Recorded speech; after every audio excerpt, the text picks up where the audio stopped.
અને હવે દ્રશ્યો વડોદરાથી પણ સામે આવી રહ્યા છે, જે વડોદરાના મોટાભાગના વિસ્તારોમાં વરસાદ શરૂ થયો છે।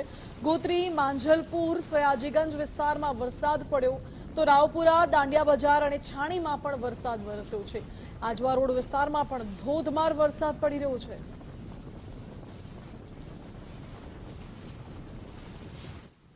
હવામાન વિભાગની જે રીતે આગાહી હતી તે રીતે વડોદરા શહેરમાં વરસાદ છે તે શરૂ થઈ ગયો છે। આપ જોઈ શકો છો તે રીતે શહેરના અલગ અલગ વિસ્તાર છે કે જ્યાં હાલ વરસાદ વરસવાની શરૂઆત થઈ ગઈ છે।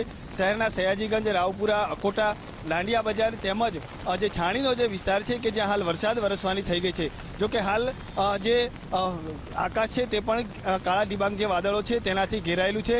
હવામાન વિભાગે પણ આગામી 3 કલાક સુધી ભારે વરસાદની વડોદરા શહેરમાં આગાહી કરી છે।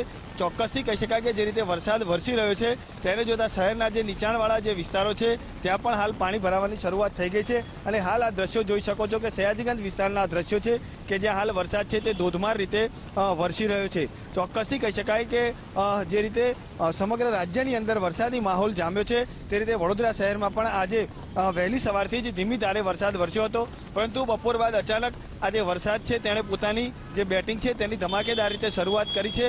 જોકે લોકો છે તે રેનકોટ અને છત્રીના સહારે પણ બહાર નીકળતા જોવા મળી રહ્યા છે, કારણ કે હવામાન વિભાગે અગાઉથી જ આજે વડોદરા શહેરમાં ભારે વરસાદની આગાહી કરી હતી અને હાલ જે રોડ છે તેના પર પણ પાણી ભરેલા જોવા મળી રહ્યા છે। એટલે ચોક્કસથી શહેર તેમજ જિલ્લામાં પણ સાર્વત્રિક વરસાદ છે તે જોવા મળી રહ્યો છે અને જિલ્લાના વરસાદને લઈને ખેડૂતોમાં પણ એક ખુશી છે, કારણ કે ખેડૂતો પણ આજે સિઝનનો પ્રથમ વરસાદ છે કે જેની આતુરતાપૂર્વક રાહ જોઈ રહ્યા હતા અને તે જ રીતે વરસાદ છે તેની ધમાકેદાર રીતે શરૂઆત થઈ ગઈ છે। જોકે હાલ શહેરના અલગ અલગ વિસ્તાર છે કે જ્યાં હાલ વરસાદ વરસી રહ્યો છે અને તેને લઈને જે લોકો છે તેને પણ ગરમી તેમજ જે બફારો હતો તેનાથી આંશિક રાહત મળી છે। જિલ્લાના જે ખેડૂતો છે તેમાં પણ એક ખુશીનો માહોલ જોવા મળે છે।